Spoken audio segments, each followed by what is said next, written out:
So today we begin the last topic as far as financial planning and analysis is concerned, and it's forecasting financial statements. We know, guys, that the financial statements include income statement, balance sheet, statement of cash flows, statement of changes in shareholders' equity, and the notes to the financial statements.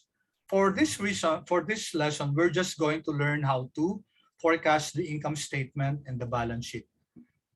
You know very well, guys, that if you have 2 years of the balance sheet and 1 year of the income statement, then you can prepare the statement of cash flows. Okay, but we're just going to learn how to forecast the income statement and the balance sheet using a method called percentage of sales. So what's the objective of these next 2 days? Our goal, guys, is in the next 2 days, we're able to complete our objectives, which are number 1, learn how to forecast. Okay, so we're going to forecast sales and also cost of sales. And then we're going to use a method called the percentage of sales method in order to develop our pro forma financial statements. And we're going to use Excel in doing so. Now, we're going to learn to use circular references in performing iterative calculations and learn some functionalities in forecasting like trend, forecast, etc. And then 5, we're going to learn how to do regression analysis in Excel using the data analysis toolpack and determine if a variable is statistically significant in regression analysis. Okay, so we're not really going to go through this chronologically because today we're going to learn 4, 5, 6, okay, and also number 1. Okay, so number 2 and number 3, that will be for next Wednesday. Okay, so we'll be able to cover today 1, 4, 5, and 6. Okay, so that will be our objectives for the next 2 days. Okay, so let's go to our first worksheet 1A, forecasting. Okay, so usually it's very important to forecast sales because if we use the percentage of sales method, you always start with sales. When we forecast financial statements, you always start with forecasting financial statements. Okay, so it's imperative for us to learn what are the different ways by which we can forecast sales. We're given the sales from 2017 to 2021, and we're asked to, what is the predicted sales? Let's just qualify this. Predicted sales, okay, for 20, let's start first with 2022, okay, using the following methods. Although for the regression method, we're going to forecast it using 2022, 2023, and 24. By the way, guys, show of hands, please. Who among you have met the term regression analysis? Kindly chat, please. If you're familiar with that, please kindly chat. If no, it's okay. Please chat no so that I know where you're coming from. That's very important to me, for me to know how to pace myself in our discussion today. Okay, I hope everybody responds to that. Have you had before an experience in using regression analysis?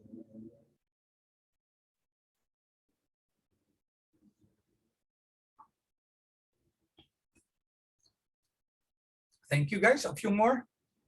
I hope we're able to reach 20 responses. Okay, very good. Very good. Your responses are very vital to me because it guides me in how to discuss the lesson. Because if most of you are already familiar with that, then I can breeze through a review of that. But otherwise, I will have to be more deliberate and more slow in my approach. Okay, a few more responses, guys.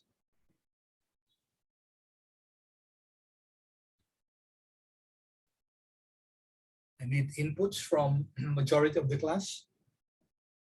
Okay, and I'm still waiting for maybe 5 more, 6 more to respond to that question. Okay, good.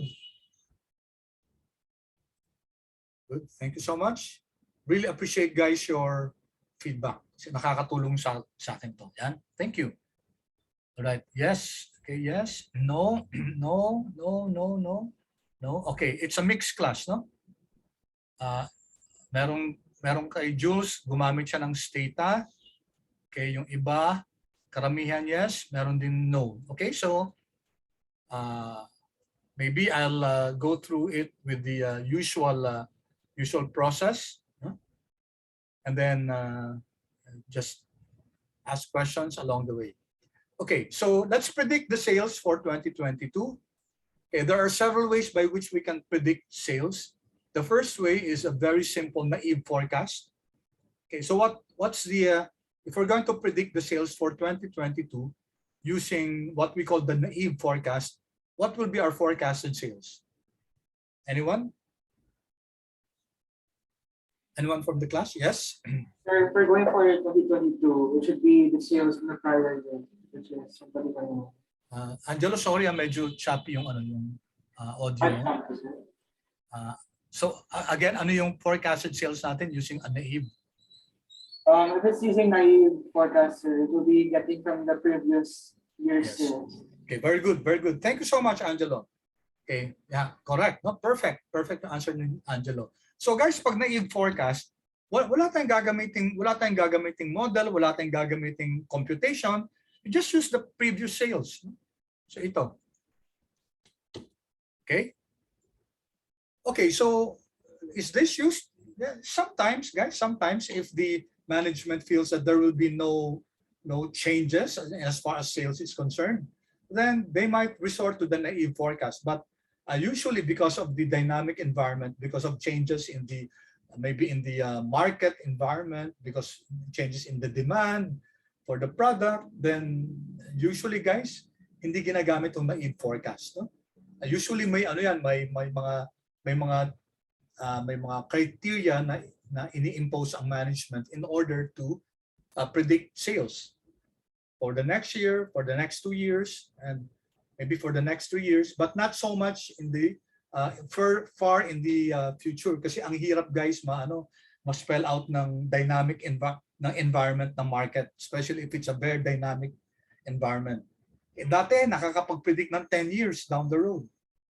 10 years, maybe 5 years, pero ngayon it's really difficult to do that. Okay, so that's the naive forecast, no? Now, how about predicting the sales for 2022 using the average growth rate for the past 5 years? Okay, for the past 5 years, ibig sabihin nun guys, ilang period siya? Pag sinabi natin 5 years yung date, yung sales natin, ilang periods yan? If you're going to get the average growth rate. That means only 4 periods, di ba? Bakit? Bakit 4 periods lang? Kasi pag nagko-compute tayo ng growth rate, guys, it involves 2 years. No? So kukunin natin yung growth rate between 2017 and 2018. Isa yon. 2018 and 2019, another one. 2019 and 2020, that's the third. And 2020 and 2021, that's the fourth. Okay, so 5 years pero 4 yan guys na periods. Okay, so don't get mistaken in thinking that there are 5 periods here. There are 5 years of sales, but there are 4 growth periods. Okay, so let's put here average growth rate. Ano yung average growth rate natin? So you're supposed to know this guys. This is equal to the current value divided by the previous value. Okay, when you're dealing with 2018 and 2017, ang current doon yung 2018, ang previous yung 2017, and then minus 1. Okay? Maybe what you learned in high school or in other subjects was current minus the previous, then divided by the previous. Tama din yun guys, pero sa Excel, mas mahirap i-type yun kasi magpaparenthesis pa tayo. Okay, anyway, it's the same formula as the current divided by the previous and then minus 1. So this is the easier way to, okay, gawin natin percent to, maybe 2 decimal places. Okay, so that's the growth rate between 2017 and 2018 sales. So we can just copy this. All right? So yun, no? Copy natin. Okay, so dito, pwede natin ilagay dito that the average growth rate. So we have 4 growth rates from 2017, 2018, that's 1, etc. No? So we can get the average.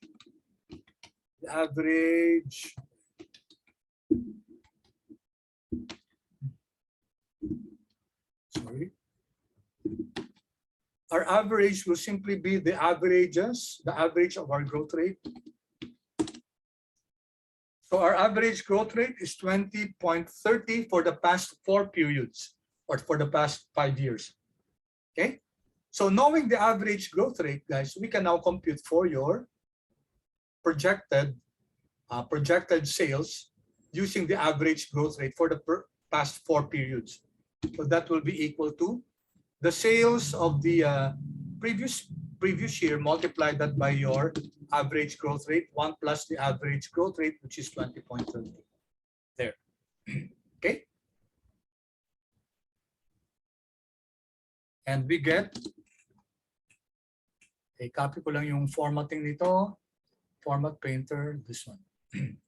4631. So let me just get the formula here so that you have reference. Formula text, this one. Okay, you don't need to ask me what the formula is. Okay. All right. So we now have the average growth rate for the past 5 years. Okay. Then, paki-chat please, guys, who among you have used the measure CAGR before? The compound annual growth rate. Kindly chat please kung yes or no. CAGR usually used in economics, macroeconomics, guys. CAGR. Kindly chat please if you have used CAGR before and have you computed that in Excel. And do you know the meaning of CAGR? Can you prove? Kasi dito pinapa-verify sa atin. No? Verify daw yung answer natin if it's indeed CAGR. Mag-insert lang ako, guys, dito ng ng isang column, insert. Okay, kindly insert din para para pareho tayo. Yung questions natin nasa row G. So you might be following the formula, baka malito kayo. No? Okay, so most of you know, okay, that's good, guys, kasi opportunity to learn something new today. All right.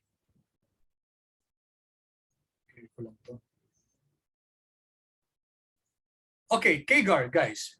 CAGR. Now, let me just copy the formula that I used dito sa kabilang section para hindi na tayo mag-waste ng time.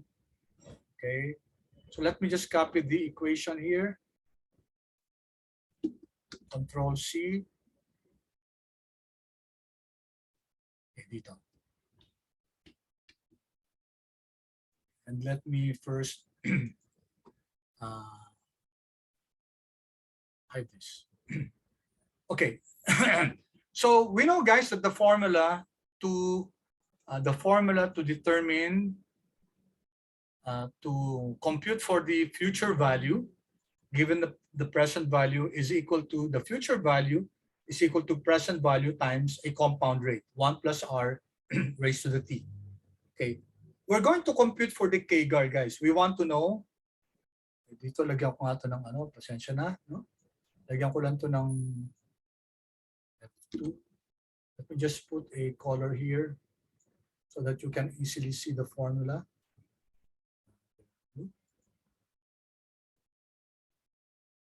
Okay. So from here, guys, future value is equal to present value times the compound factor. If you recall, guys, dun sa time value of money natin. The CAGR, guys, is the R here. Yung rate dito. No? So knowing what the future value is and what the present value is, we can compute for the compound annual growth rate. So how do we compute for the compound annual growth rate? This R here. Okay, so what we can do is, okay, ito, no?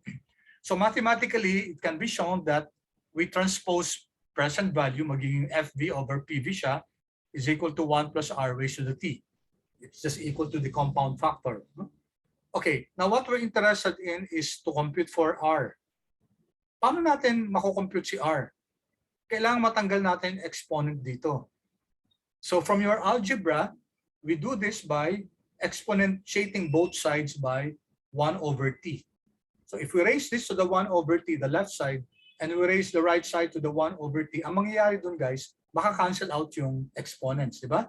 So that's simply rules of exponentiation, no? Rules of exponent.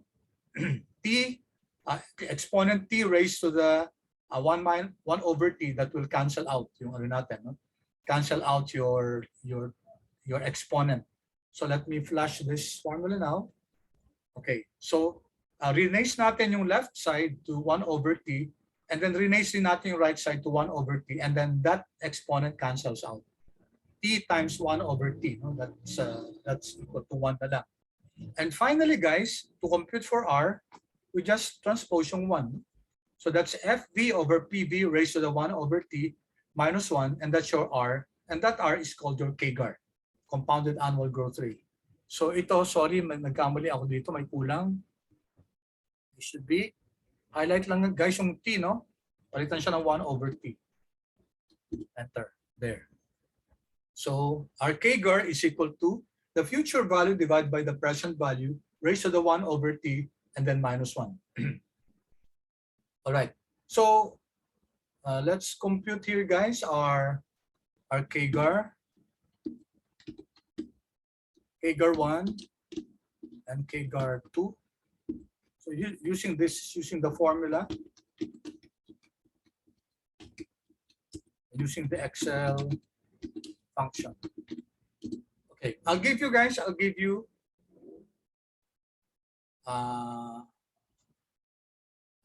1 minute, guys, to solve for ito muna, sige, kgar using the, okay. Gamitin natin, guys, yung formula na to, yung FV over PV, so that we can compute for the compounded annual growth rate. Okay, so you have 1 minute to do that, guys, please. Share ko muna.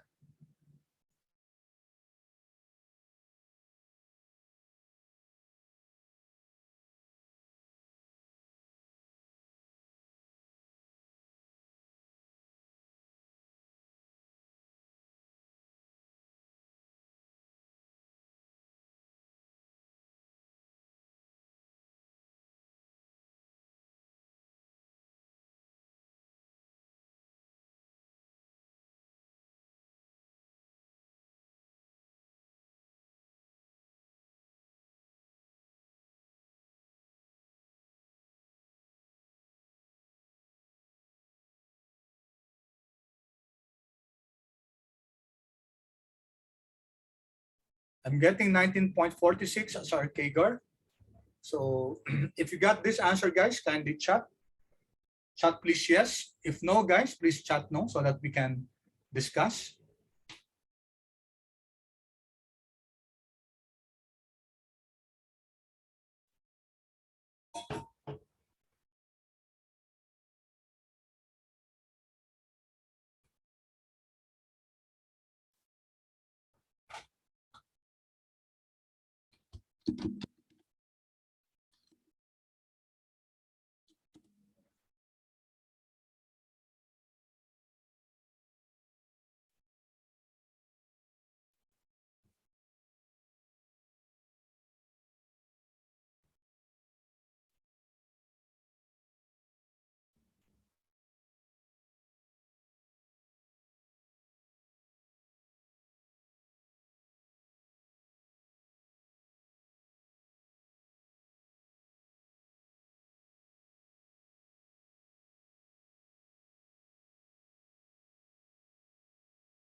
Waiting for your response, guys. If you got 19.46, please chat yes or no, so that I know if I need to discuss.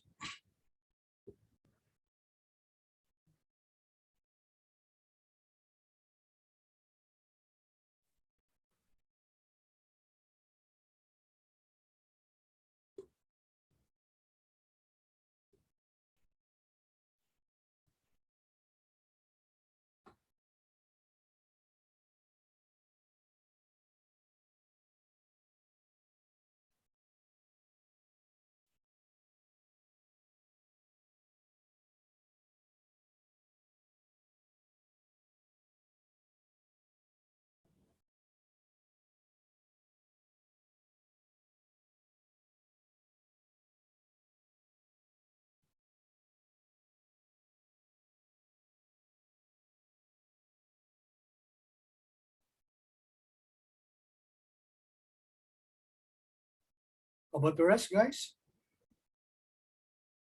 No? Okay. Yung iba, guys? Just got one response.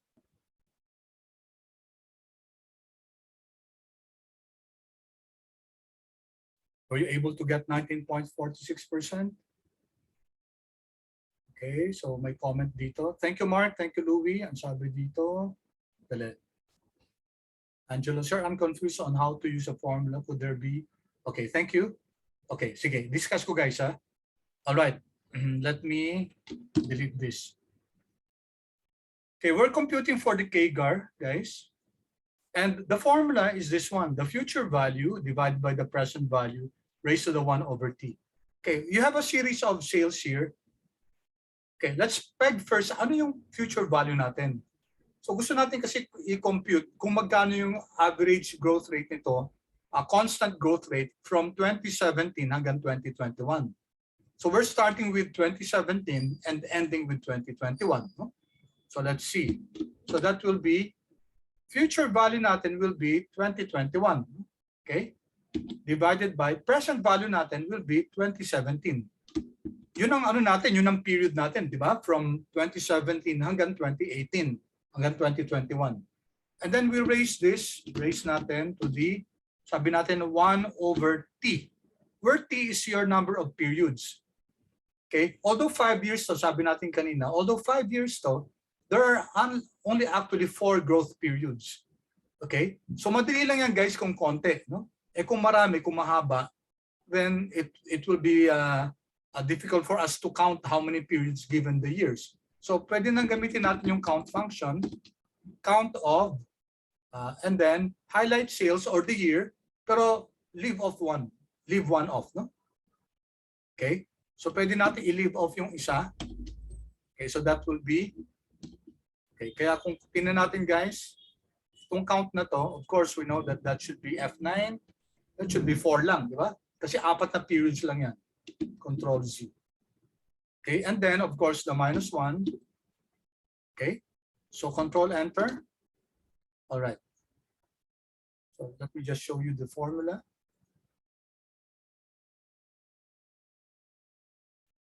Ko lang para you can see. No? Okay, so that's now the formula for the KGAR, for the compounded annual growth rate. What's the meaning of KGAR? You start with the sales of 2017 and then you let it grow by 19.46 every year for the next years. Okay? So yun yung constant growth rate natin. Unlike yung average growth rate natin, guys, kasi sa average growth rate, kinukuha natin yung year-on-year growth rate, okay, and then we get the average of these growth rates. So sa KGAR, guys, uniform. We let the sales grow by 1946, 19.46, 19.46, etc. No? Hanggang umabot siya sa last na year ng sales. Okay? So, and then using this, using now we can use now the rate function in Excel. No? It's equal to rate. Getting the same answer. What's our N per? Ano yung number of periods natin? Again, di ba, ika-count natin. Okay, I'm just using the count, guys, kasi para just to show you what to use when you have a long list, no? Kasi kung mahaba yung list niyo ng figures, then mahirap yung you can use the count function. Count and then PMT, guys, there's no PMT here. PV is this one, okay? And then what's our FB, guys? Kindly chat, please. What's our FB? What will be the cell, okay, that we're going to put there? Sige nga, guys, i-continue nyo. Tapos what do you get? You should be getting 19.46. And then please chat again, guys, if you got the correct answer. You can ignore the type, guys, kasi hindi naman annuity to, no? It's not an annuity.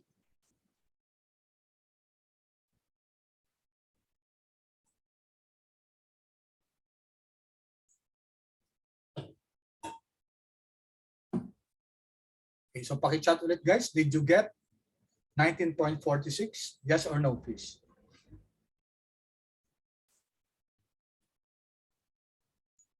Okay, I'm waiting for the rest, guys.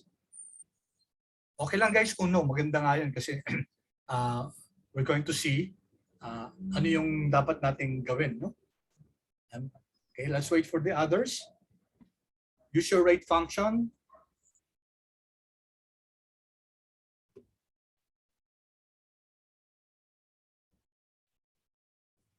Okay, waiting for the response of the other students.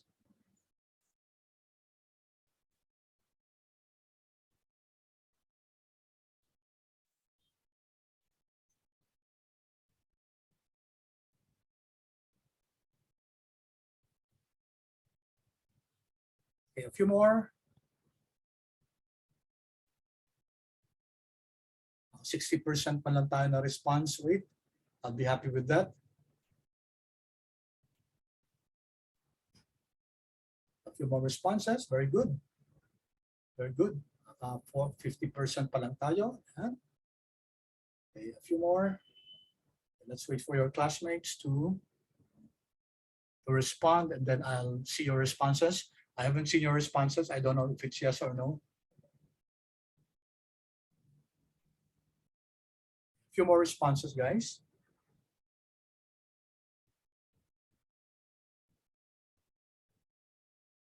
You should be getting 19.46%. One or two more. Okay, good. Okay, let me see. Okay, no. No. Okay, good. Okay, good. Very good, guys. Thank you so much for your response.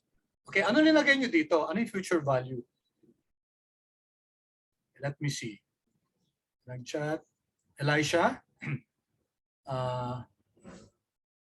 Okay, Jules. Negative C8. Okay. Negative C8. Okay.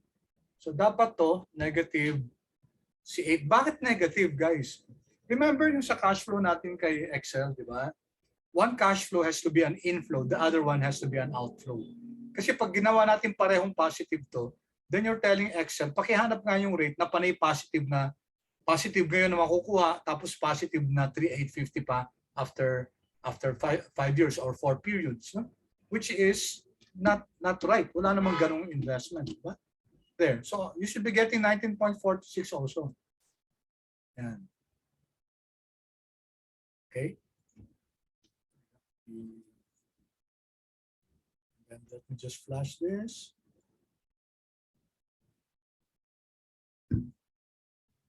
Okay, so you should now get the correct answer there, no? And okay, Jules, thank you. Salamat, no?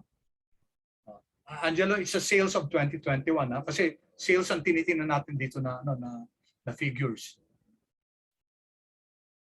Okay? So you should be getting 19.46. And then paki-chat nga, guys, kung tama na kayo, nakuha nyo na yung 19.46%. Of course, guys, hindi eksakto 19.46 yan, ano? Na-truncate lang natin yung last decimal places.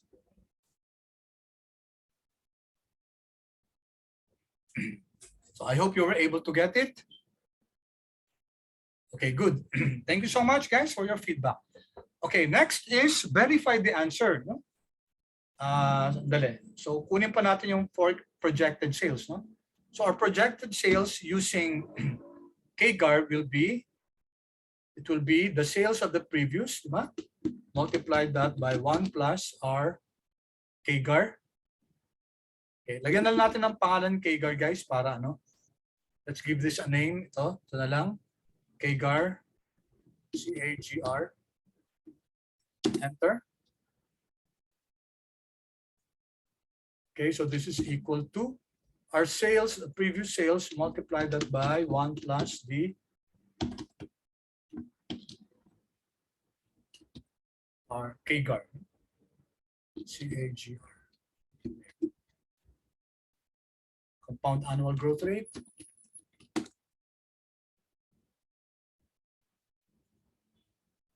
Okay. 4,599. Okay, we expect a lower forecast kasi mas mataas yung average growth rate natin kaysa kay KGAR. KGAR is only 19.46. Your average growth rate is 20.30. Okay. So that's our forecasted sales using CAGR. Okay, and then guys, verify the answer for CAGR. Let's prove, guys, that the CAGR is indeed 19.46%. Ito yung CAGR natin. Lagyan nga natin dito, CAGR. Okay, so how do we now prove that our CAGR is indeed 19.46%? So what we do is to get the cash flow, beginning cash flow, and then let it grow every year by 19.46%. No? So let's do that. So it's equal to the previous year, and then we multiply it by 1 plus the CAGR. Okay? So we let every year grow by the CAGR. Okay? So hindi natin kailangan i-fix to kasi naka-name na siya. Enter. Copy lang natin yung format na to. There. So if you using the CAGR, our forecasted sale for next year, for 2018 is 2258. Siyempre guys, magkaiba yan. No? Kasi we're using CAGR here. And then copy down again, until we get to 2021 there. Okay. Pareho ba ng 3850 guys yung figure natin? Yes, pareho. Ibig sabihin tama yung CAGR natin. Okay? Kasi si CAGR, di ba sabi natin, you start with the initial value and then you let your sale or whatever account metric you're forecasting grow by that CAGR to arrive at the last amount. And the last amount should be the same, 3850 then. Okay, so we're saying that on the average, there was a constant growth rate of 19.46% from 2017 up to 2021. Yun ang constant growth rate natin. Yun ang compound annual growth rate natin yung CAGR. Okay?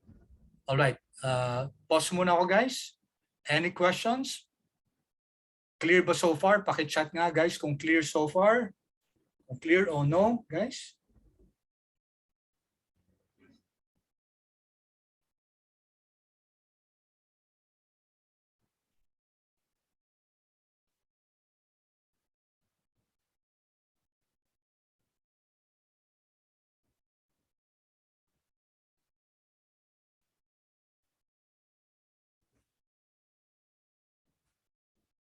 Okay, good. Thank you. Thank you. Okay, so we were able to verify the answer already for CAGR. No? Tama nga yung CAGR natin. We let the initial value grow by the CAGR, and we should arrive at the 3850, which is correct. Okay, thank you. Thank you for your responses, guys. I hope everyone's able to follow. No? Okay, so na-verify na natin yung answer natin kung tama yung CAGR natin. Okay, next, guys. We'll now use Excel in order to come up with another model. Okay, kasi ito ang ginamit natin, yung naive forecast o yung average growth rate or yung CAGR. No? Now, we can also make use of another method, making use of our year in order to predict our sales. Okay, so a while ago, I asked you if you know how to do regression analysis. I think you already had a subject on that. So let's just quickly go through it. A refresher for many of you, but for others who have not yet done this, okay, that would be good also. So before we do regression, guys, it's important for us to plot our data. Okay, and when you plot your data, you have to make sure that yung arrangement niya, yung x-axis will be the first to appear first dito sa Excel, and then your y-axis natin is yung susunod, no? So when we're doing this is called a time series, no? Time series plot, kasi yung data natin is related to time.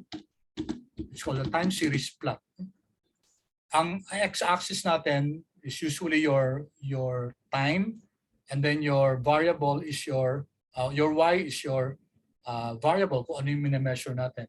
So it's always good, guys, to plot. Kasi magli-linear regression tayo. Gusto natin makita kung talagang linear ba yung relationship nila. Kasi you don't do linear regression, guys, if from the plot, from the visual, hindi naman linear yung relationship nila. Okay, so let's highlight here and the sales.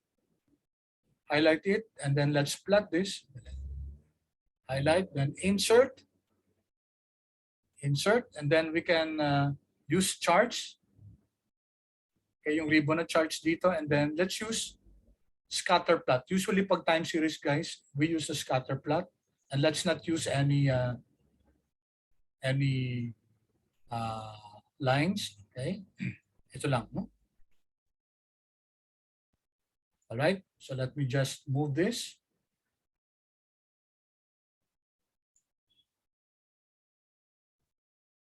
Ito na i-move.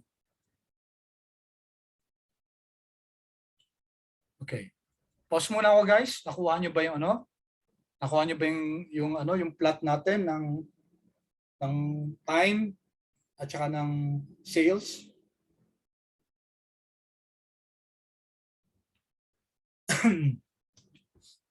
Okay, I hope others also respond. Dalawa pa lang responses natin. Wait for the others kasi baka ginagawa pa nila.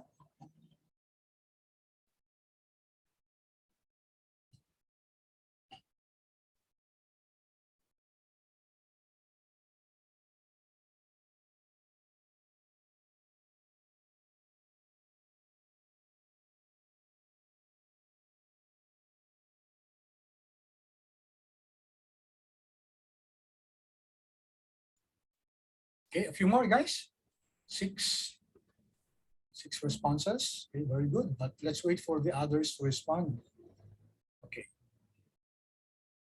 Right, a few more, guys. Let's give a few more seconds so that many of your classmates are able to plot now your sales.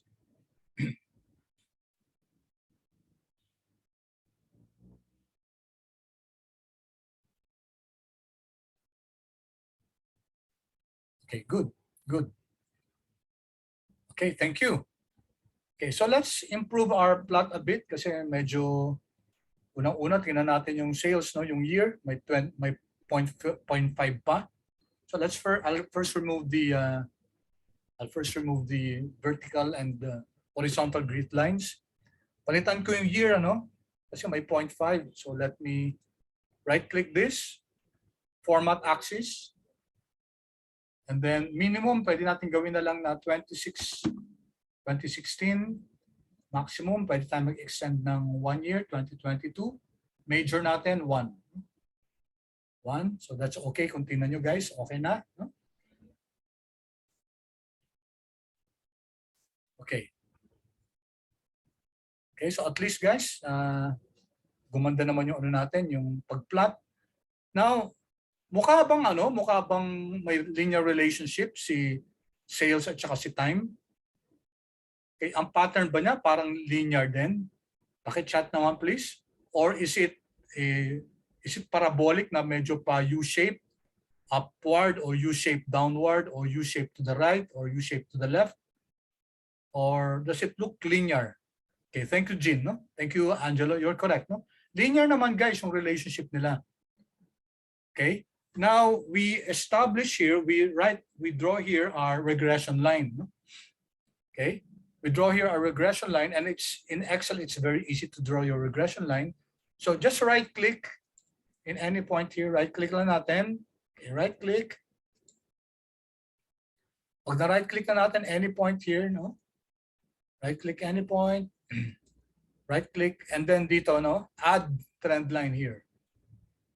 Add trend line. Okay, so automatically, guys, nag-add na si Excel ng regression line natin. Tapos yung trend line options kasi pwedeng exponential, logarithmic. Okay, kasi pag exponential yan, guys, ganito yung gagawin niya, no? Or logarithmic, or polynomial, or power. Okay, wala. Kailangan i-identify pa natin kung anong power. Linear na lang muna, guys. Okay, looks okay naman. And then here, guys, pwede tayo mag-forecast, no? Pwede tayo mag-forecast ng 1 period, 1 year in advance. Pwedeng 2 years, 3 years. Let's just peg it at 1 year in advance. And then dito, guys, display equation on chart and display R-squared value on chart. So paki-click tong dalawang to. Okay. There you go. I'll give you a few seconds to do that, guys.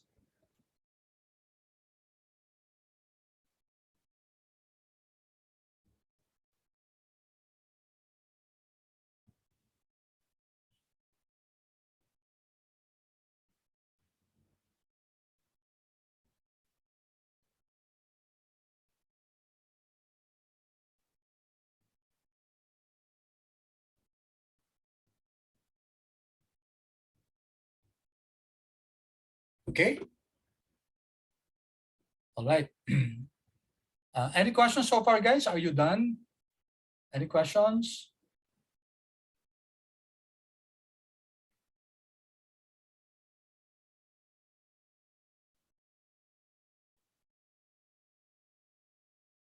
Okay, let me see. Okay, good. Thank you. No? All right. So, sige. So, okay na to, no? Let me close this. Andito na yung kailangan natin. Ito, let me just increase this a bit.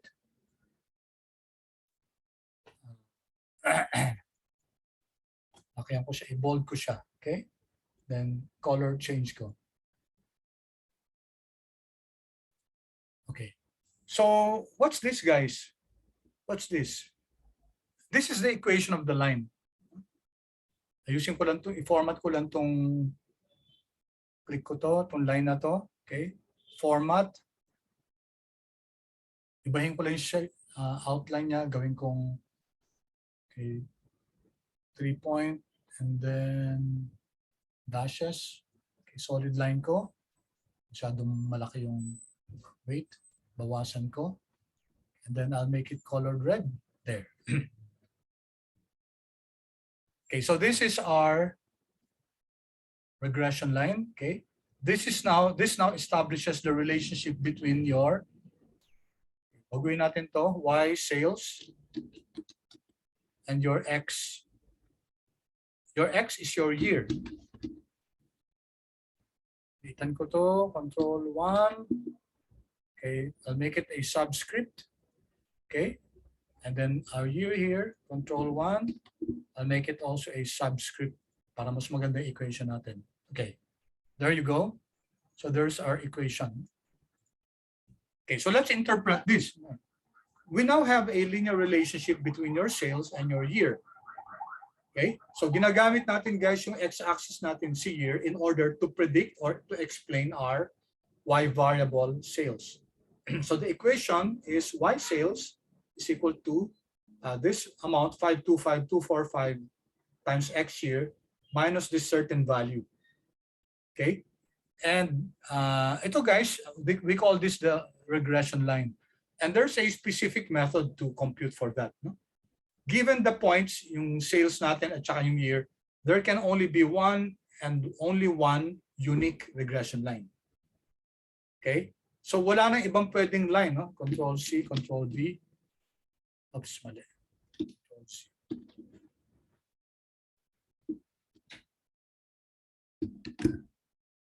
Hindi ko pwede palang copy. No?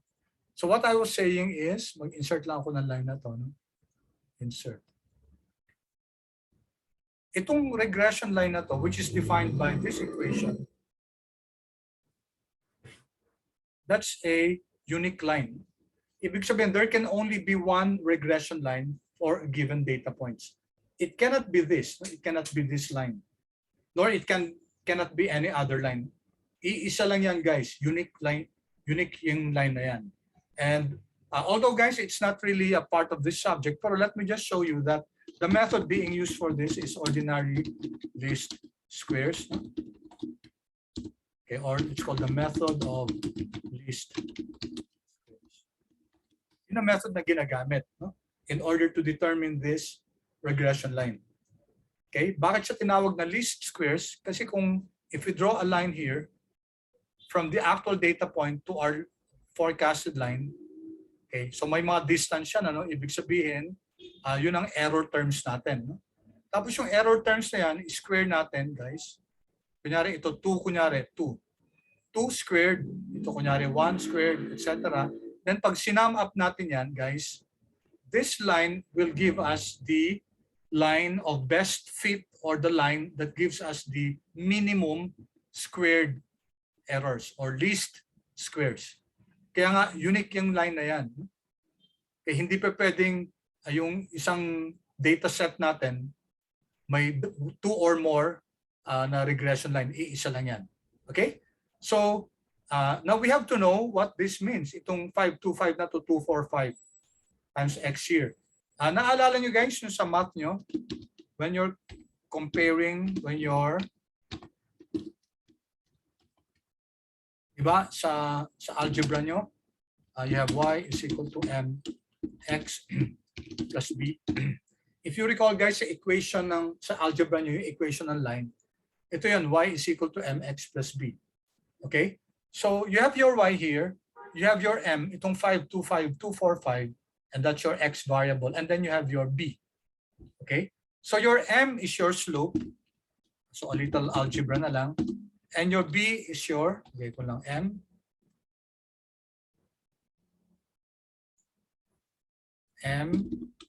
and your b, this is your intercept. Okay? Slope and intercept.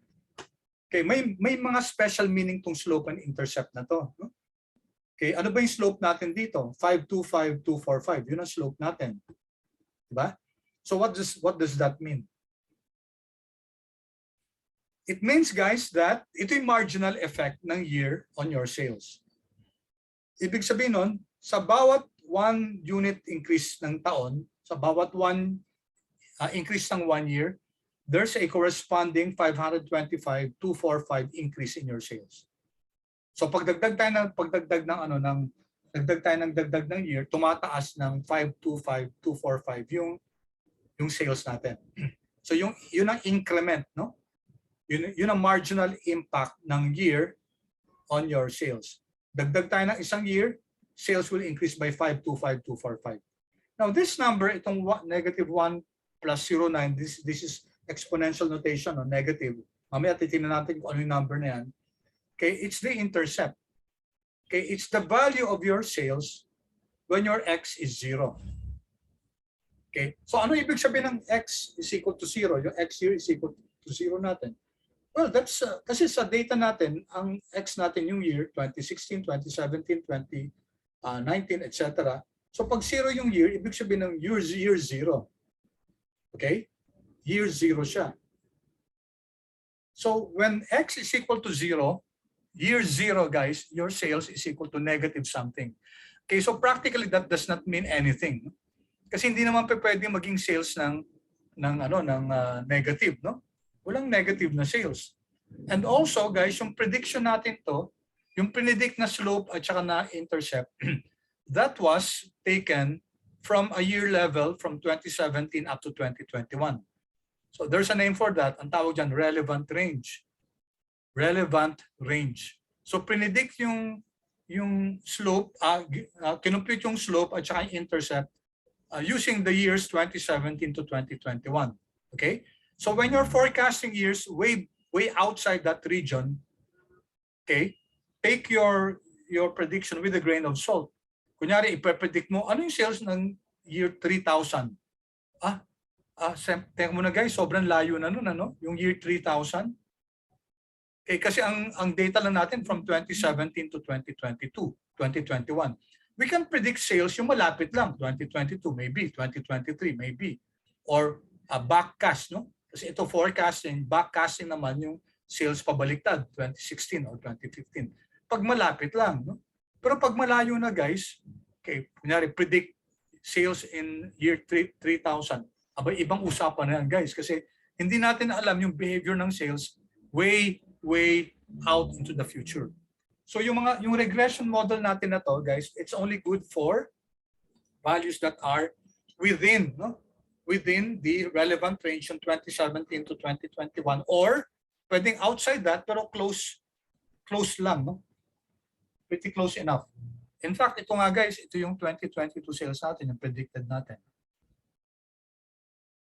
Okay, ito yung predicted sales natin ng 2022 and this can be computed. Okay, so ano naman to 92.12%? Your R squared, just to quickly discuss this, that's what we call your coefficient of determination. Okay, ano yung coefficient of determination na yan? Ang ibig sabihin niyan, 92% ng variability ni Y, kasi si Y ang gusto natin i-explain, no? Using X, using our year, 92% of the variability of your Y data can be explained by your X data yung year. Okay, 92%. So 92% lang ang kayang i-explain ni X. Paano yung the rest? Well, that might be explained by other factors other than the year. So ito, yung year, kaya niyang i-explain si Y. Ang kaya niya i-explain kay Y, 92%. Okay, that's called your coefficient of determination. Okay, so let's go back here, guys. Let's go back to our discussion here. Plot our data. This is done. Okay, what's the slope, guys? The slope is 525,425, no? 525, 525,245. And then what's the intercept?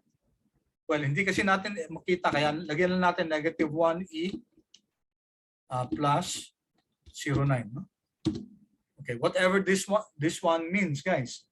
Hindi kasi natin makita dito yung figure mismo. Okay, ibig sabihin yan kasi, guys, 9 decimal places. 9 decimal places. So 1 plus 9 decimal places. Okay? So what's the intercept, guys? Ano yung natin class? What is the intercept? Okay, our intercept is this figure, whatever this is. Okay? Sorry, no? Baliktad. Dito ako, dapat ganyan. Okay, so what's the equation of the slope? Mamaya na natin sagutin yan. Let's first determine the slope and the intercept via function. Kasi sa Excel, guys, may slope function yan. Slope. Okay? So slope function, ang sabi dyan, ano daw gamit ng slope function? Returns the slope of the linear regression line through the given data points. So we can now compute for the slope, and the parameters are known y's and known x's. So alam natin yung y's natin, di ba? Ang y natin, guys, are okay, ito. Ito yung known y's natin, yung sales natin, and then comma, ano yung known x natin? Itong year. Okay, there. So we can now compute for the slope. Instead of just getting it from the regression output here. Yan, so it's 5, 2. Lagyan natin ng okay, this number. Maybe just 2 decimal place. Okay. So it's 525,244.60 to the 2 decimal places. So ito, guys, yung sa equation natin dito na truncate siya, no? To the nearest 1 unit, no? Okay, ito, we can in fact increase this still. Okay, mukhang yun na yata, no? Okay, yun na siya. All right, so that's our exact slope, no? How about our intercept? We can use the same intercept is equal to intercept, then known wise, copy ako na lang to, no? Para mas mabilis tayo. I'll copy this. Pareho lang naman, Control C, and then so is equal to intercept 40. There. Same known-wise, known-x's. Okay, there. Control 1, lagyan ko lang ng para mas clear. Okay, hindi ko nalalagyan ng decimal place. Okay, so it's negative, no? Negative 1.057 million. Yun ang value ng intercept natin. Okay, so dito sa intercept function, kita talaga natin. Ang problem natin dito sa sa plot, hindi natin malalaman kung ano tong negative 1 at negative figure na to. So here in the intercept, we were able to show that it's indeed negative 1.057744. Okay, so pause muna ako, guys. Pause muna. Clear ba so far? Okay, kindly chat, guys, if you're able to compute for the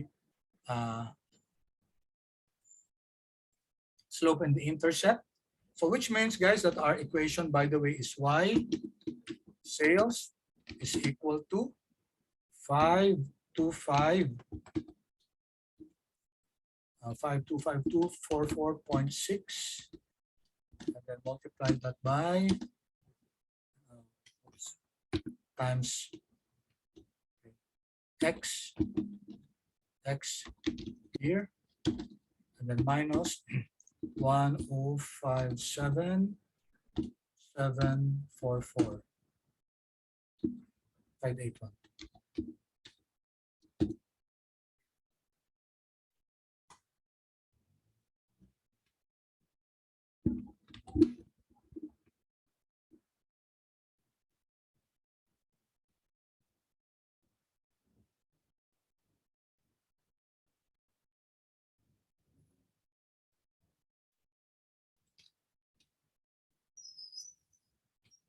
Iwan yung sales.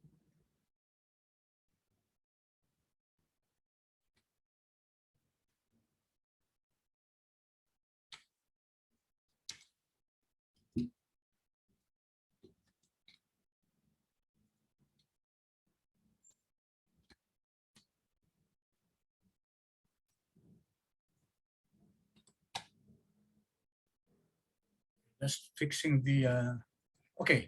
So ito guys yung ano natin, no?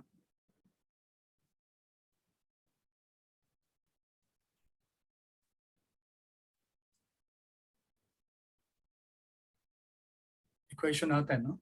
Y sales is equal to 525,244.6 times X year minus this intercept. It means guys, pag alam natin yung year, kunyari 2022, we'll just feed in 2022 here and then we'll be able to compute for the sales. Okay? Andala, may question. Okay, good. Clear? All right. So that's good. So we were able to determine kung ano yung slope, ano yung intercept ng line natin. Okay. All right. Now, let's now, i-ano lang natin to guys, we can, yung pag-compute ng slope, ng intercept, we can use data analysis toolpack. May I ask you guys if you have used the data analysis toolpack in Excel? Kindly chat please, yes or no?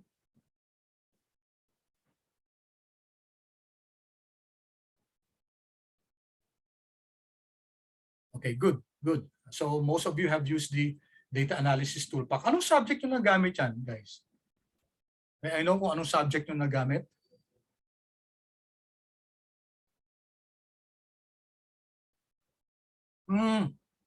Okay. So tapos na pala kayo ng DSI Lytic at saka DSI Manager. Okay. Good. So medyo ano lang to sa inyo, konting review na lang, no? Okay, so let's use that guys. Let's go to data.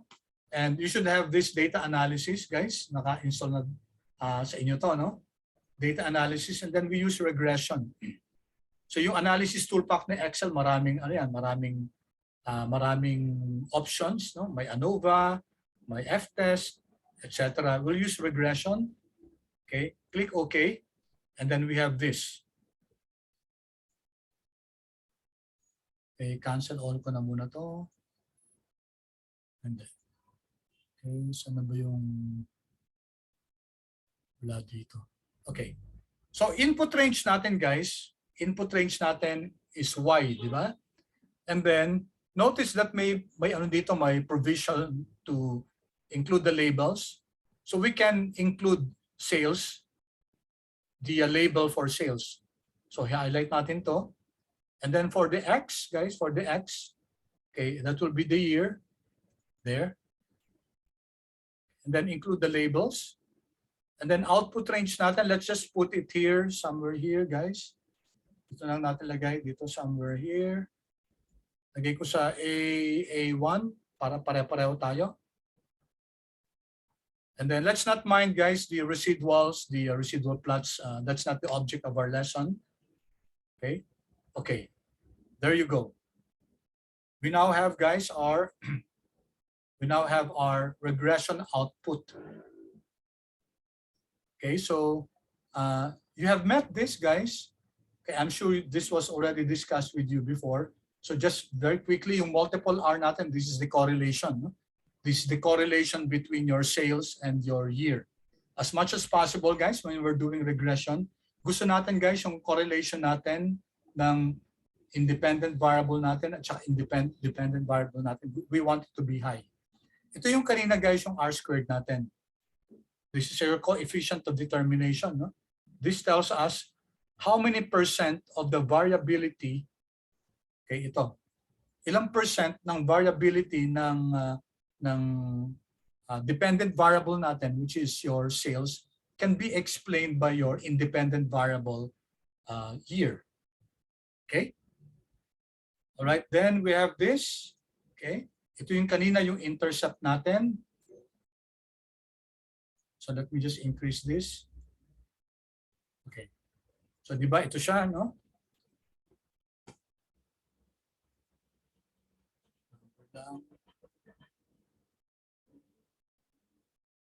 Okay. So exactly guys, the same as when we generated our. Okay. Yan. All right. Then so this is your intercept, this is your slope. Okay, ano sinasabi nito guys? This is the marginal impact of your independent variable or of your variable year on your sales. So ibig sabihin nito, for every 1 unit increase in year, there's a corresponding 525,244.6 increase in your sales. No? So that's the meaning of this. In intercept, sinabi natin kanina, this is the value of your dependent variable sales when your predictor variable or when your independent variables are all zero. So iisa lang naman yung independent variable natin si year. So when year is 0, okay, the sales is -1 billion. Of course, guys, sabi natin walang practical significance yan. But nevertheless, we still include that in our model. Now, yung question guys kanina, sabi ko kanina, is your parameters statistically significant? Dito natin makikita yan sa p-value natin.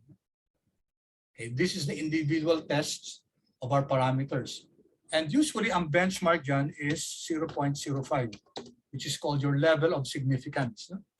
Kaya anong sinasabi ng level of significance na yan? Kino-compare natin yung p-value natin. If the p-value is less than your level of significance, yung 0.05, then we conclude that your variable is statistically significant. So dito, both of them are okay. They're both less than 0.05. So which means that we can use them for our model. Kasi pag may isa dyan na, especially the year, no?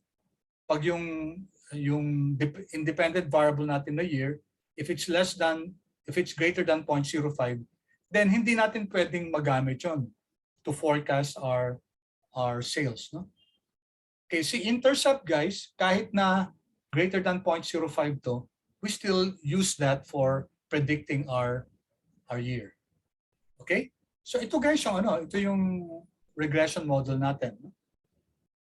Okay, I will not go into the other parts kasi na-discussion yan sa DSI LITIC and DSI management. Ito, importante lang sa atin na to answer the question, is year a significant predictor of sales? Pwede ba natin magamit si year para ma-predict si sales? The answer is, pwede ba natin magamit si year para ma-predict si sales? The answer is yes. Okay?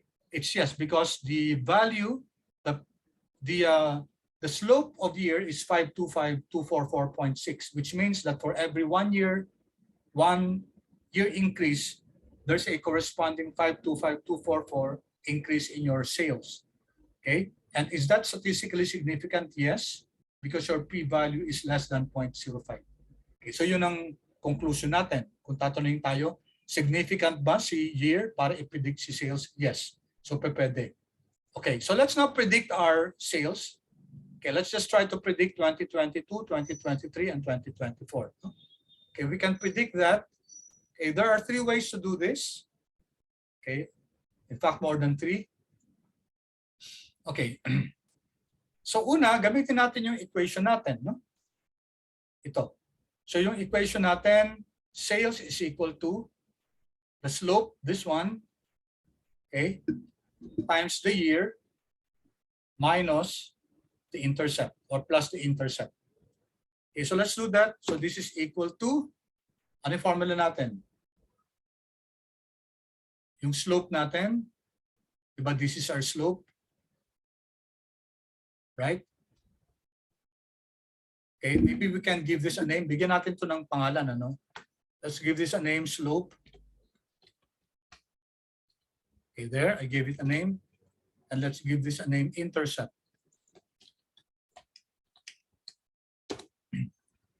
Okay, so both are slopes. Yan. Intercept slope, may pangalan na siya. So pwede natin magamit dito yun. So it's equal to, diba, slope. So let's type slope. Yan. Slope times what? Slope times the year. Anong year natin? Ito. Diba?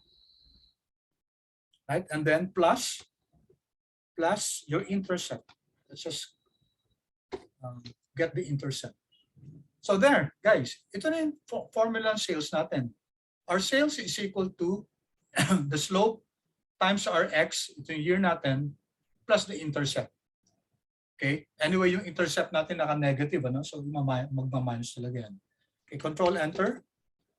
Okay, and then let me just copy the format of this.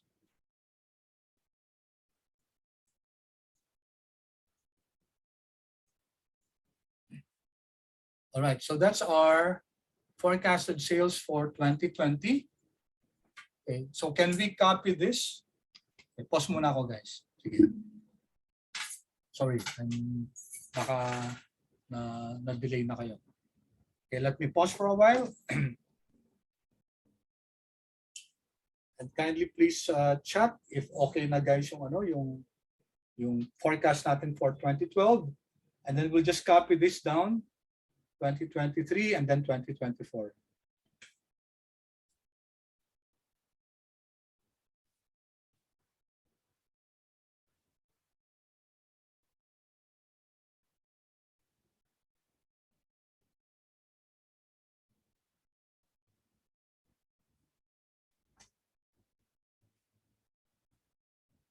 Okay, thank you. Thank you, Karina.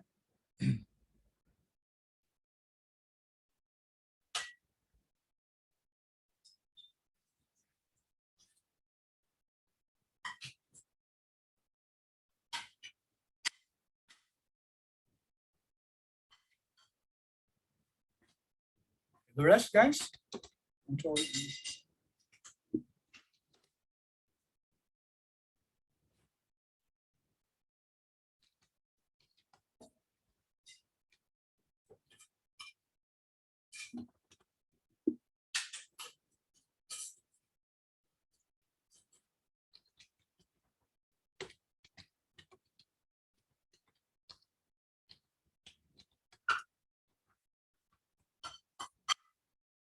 Okay, so did you get this, guys? These figures? Okay,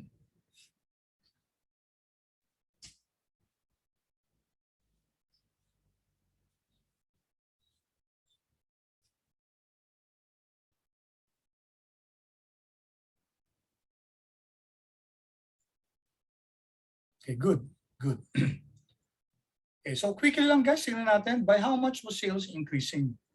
From 2022 to 2023, how much was the increase? Tingnan natin difference.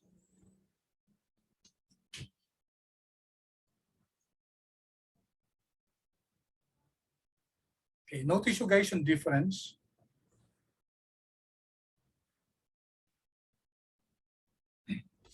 Diba, guys? What I did here was to take the difference between the forecasted sales in 2023 and 2022. The difference was 525244. And also, 2024 and 23, the difference was 525244. Okay, so what does this tell us? 1 year increase in sales results to an increase in 525244.6, which is exactly your slope. Okay. All right.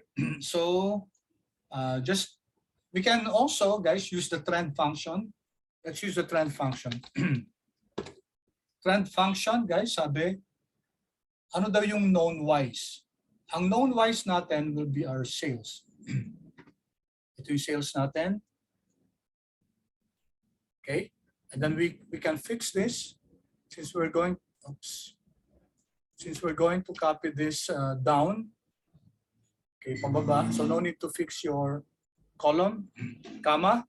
What's our known X? Our known X is our known X natin is year. No? Okay? and then fix also the row. Okay, comma. What is our known X? Our known X is 2022.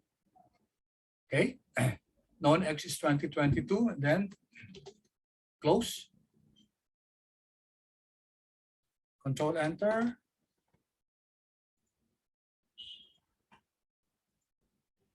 Copy down. Okay, so you should be getting the same answer. So whether we use the formula itself using the slope or the intercept, or we use the trend function, okay, pwede natin ma-solve yan. And the advantage of using the trend function is that you don't need to compute for the slope and the intercept. Diretso na. And lastly, forecast linear natin is equal to, pwedeng forecast, no? Okay, dito may ETS, okay? We use the linear function, sabi dito, calculates or predicts a future value along a linear trend by using existing values. Okay, so that's what we want. Tab. Okay, ganun din, ano yung X natin? So ang bagong value natin ng X is this one. Okay, and then comma. What are our known Y's? Pareho lang kanina dito. Known Y's is our sales. Okay, fix the row, comma, and known X's. So here.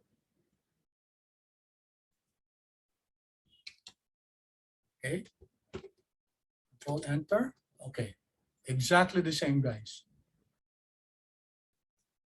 So whether we use the forecast function or the trend function or the equation itself, okay, or the equation itself, then we get the same answers. Okay, let me pause.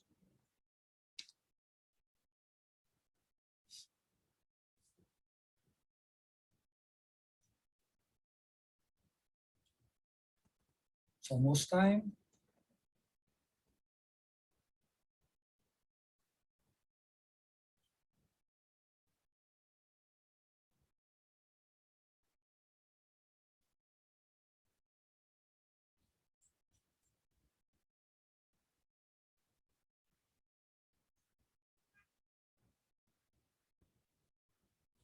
Okay, paki-chat please guys kung okay tayo, hindi? Clear so far?